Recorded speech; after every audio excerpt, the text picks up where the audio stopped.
Bueno, primero que todo, muy buenas tardes para todos. Gracias por estar aquí. Mi nombre es Chabeli Jiménez Castellanos. Yo soy abogada. Tengo una especialización en Derecho Comercial. Tengo una maestría en Propiedad Intelectual y Nuevas Tecnologías. Me considero una escritora en ciernes porque he publicado en dos antologías literarias a lo largo de estos 4 años. Una fue en el 2020 con Cero Esquena Editores.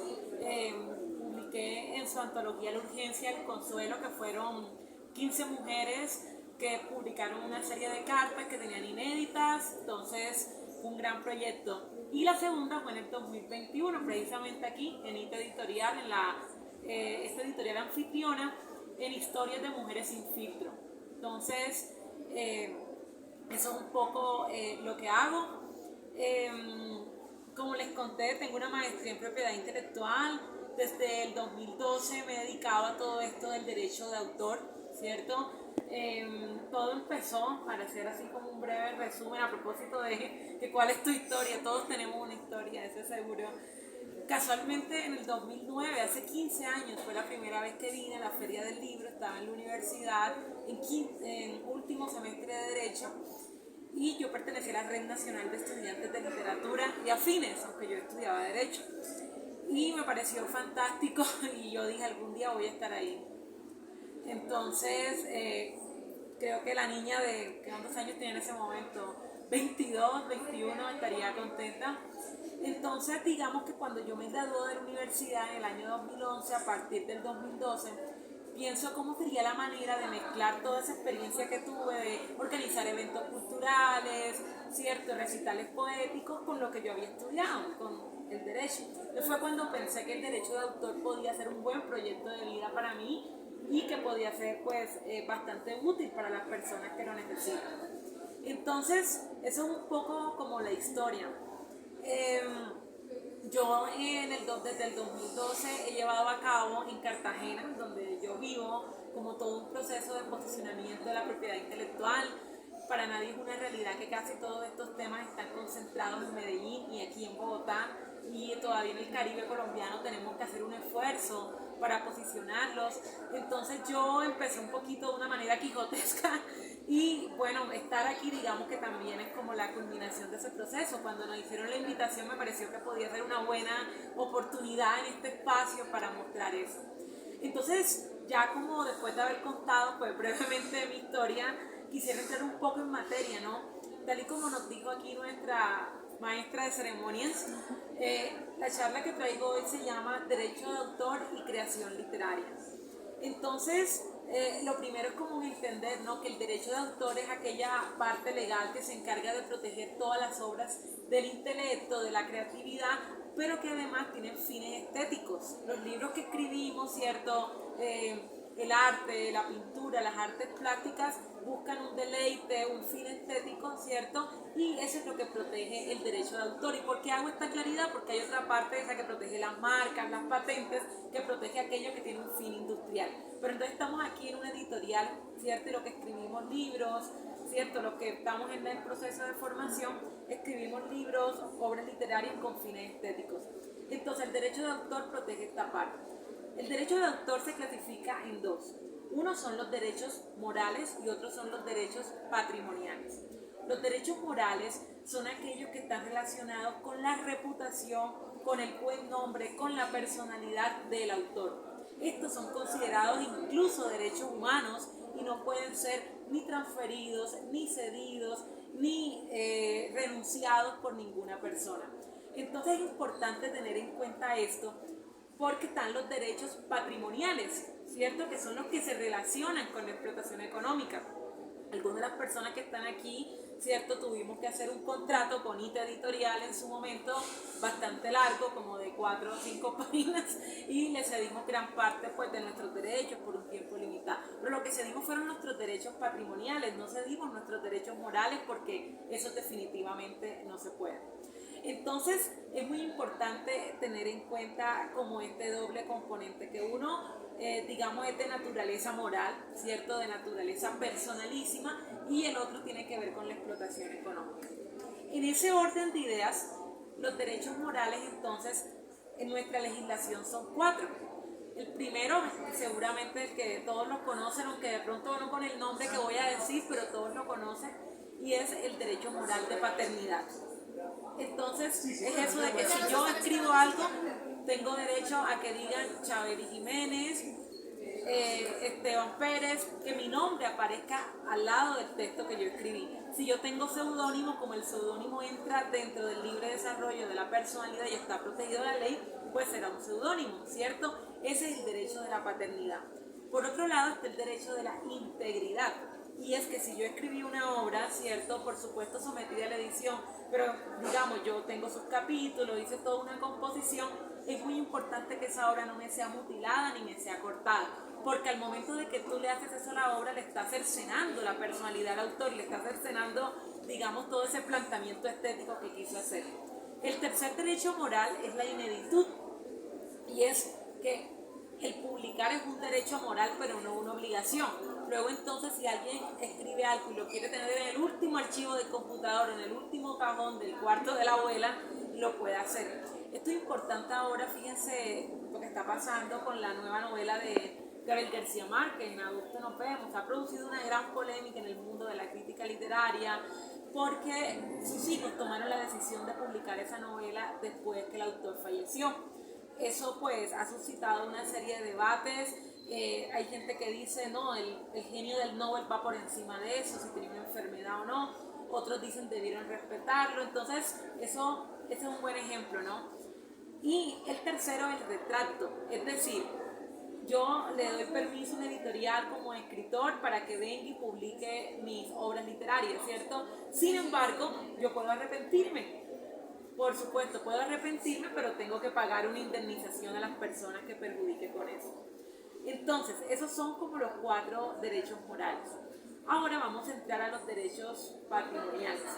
El primer derecho patrimonial es la reproducción, y es poder sacar cuantas copias se quiera de la obra escrita, en este caso los libros, ¿no? Todo esto que estamos aquí son ejemplares impresos de la obra original. Antes de la existencia de la tecnología, era simplemente ir a una empresa, una empresa que haga esto y saque copias de los libros, ¿no? Ahora cuando compramos un libro por internet, lo descargamos en nuestro computador, lo descargamos en nuestra Kindle, y esa descarga constituye una reproducción. El segundo derecho patrimonial se refiere a la comunicación pública. La comunicación pública es aquel derecho de poder transmitir de manera simultánea, masiva, a muchas personas, ¿cierto? Comunicar a muchas personas la obra. En el caso de los escritores, por ejemplo, los recitales poéticos, estos clases de eventos que se hacen en la feria del libro, es decir, toda manera que sea de llevar la obra de manera simultánea a muchas personas al tiempo. El tercer derecho patrimonial, entonces, es aquel que se refiere a la transformación, y es pasar la obra literaria de ese lenguaje propio, escrito, la literatura, con sus códigos y demás, como ya aquí un poco los ponentes anteriores lo explicaron, a otro formato, como el audiovisual, como el cinematográfico, como el musical, ¿cierto? Entonces tú estás transformando, estás sacando el escrito y lo estás llevando a otro lenguaje, que también además esa nueva obra, que se considera derivada, tiene sus propios derechos de autor.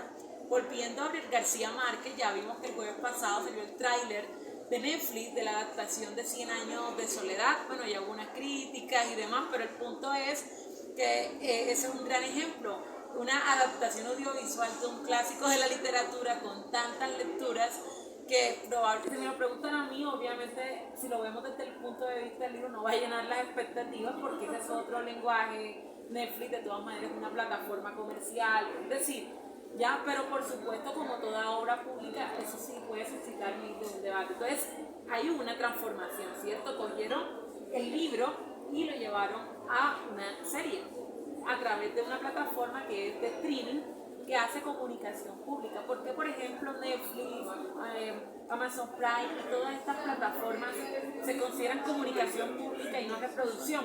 Porque recuerden que nosotros al momento de reproducir no descargamos las películas ni las series, sino que ellas están en ese servidor y las vemos. Pero cuando las descargamos es cuando es reproducción.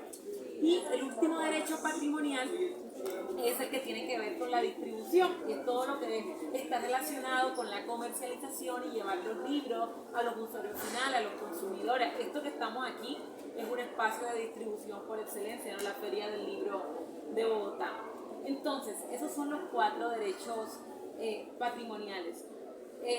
Sería, digamos, difícil, y un poco ahí me conecto con las charlas anteriores, estar aquí y hablar de derechos de autor y creación literaria sin eludir el tema de la inteligencia artificial. Es evidente que el derecho de autor, la creación literaria y la inteligencia artificial han transformado todo el espectro de la industria. Eso trae varias reflexiones. En septiembre del año pasado, del 2023, no sé si vieron por ahí las noticias, un conjunto de escritores norteamericanos demandaron a la empresa OpenAI, que es la que administra, la que creó ChatGPT, porque ellos dicen que han tomado sus obras literarias para alimentar las bases de datos de este software y crear obras muy parecidas, obviamente sin reconocer ni derechos morales ni patrimoniales, mejor dicho, una cuestión apocalíptica, no el fin de los derechos de autor como los conocemos. Ellos están pidiendo $150,000 por cada obra presuntamente plagiada, lo que equivaldría actualmente a 600,000 millones de pesos colombianos, pero además piden que se prohíba eso.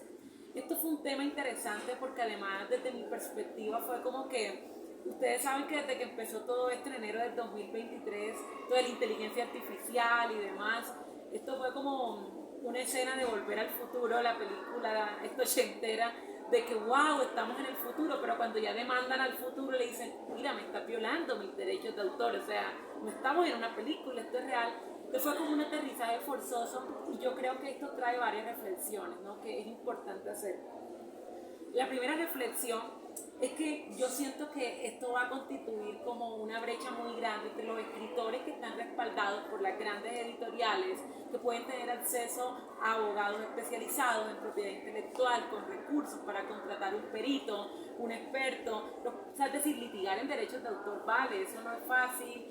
Entonces, ¿qué pasa? Un autor independiente que no tenga acceso a todos estos recursos no va a tener las mismas facilidades que alguien de pronto que lo publique Planeta, Penguin Random House, que está aquí a nuestro lado, por poner un ejemplo. Entonces ahí se va a crear una brecha al momento de quién se va a defender mejor y quién se puede defender. La segunda es que yo creo que hay que mejorar la manera en que se revisan los derechos de cesión de derechos patrimoniales y licencias.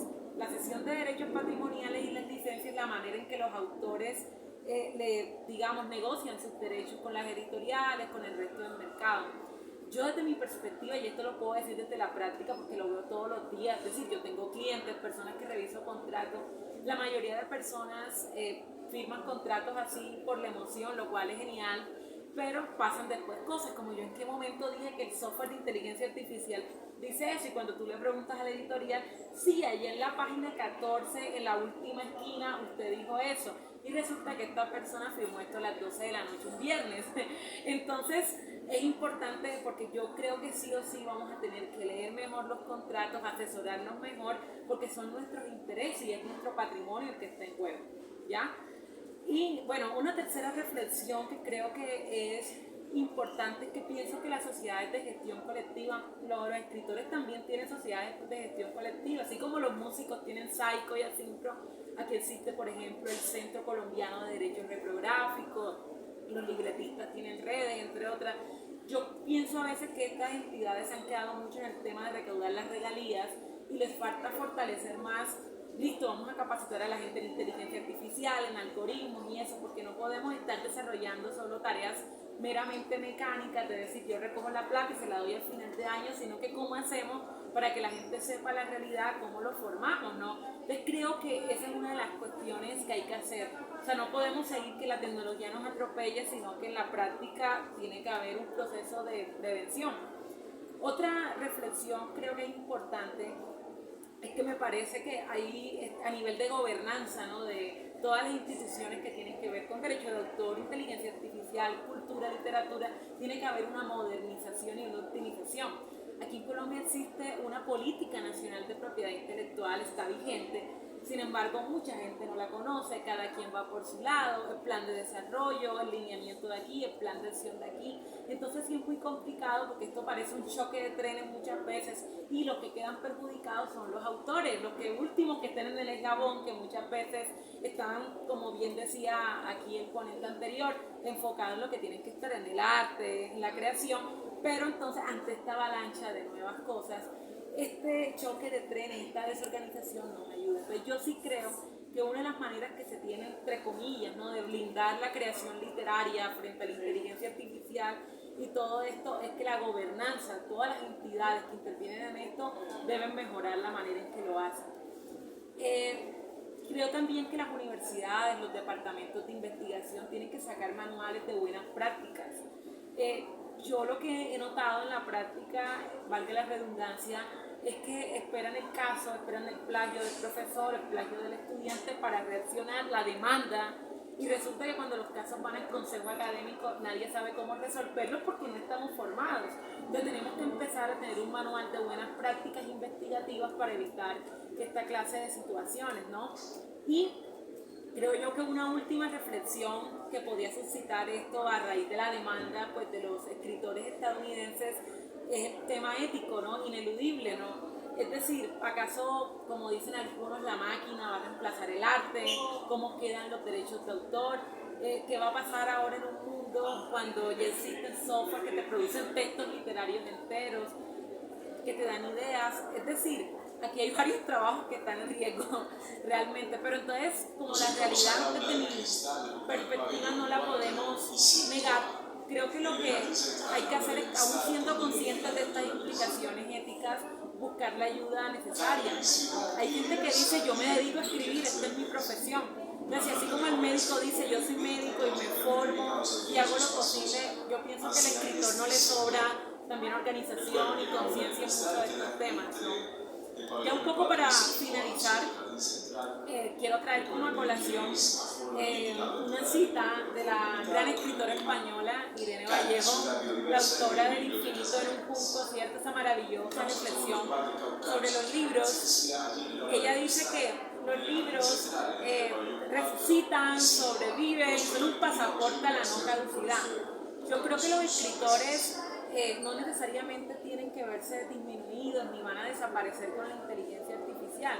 Por supuesto que hay que hacer un ejercicio de conciencia, hay que hacer un ejercicio de reflexión, pero el derecho de autor también bien enfocado puede ser una excelente llave, digamos, que busca relacionar todos estos temas. Entonces, esto es un poco lo que quería venir a contarles hoy. Muchas gracias por estar aquí. Un aplauso, por favor.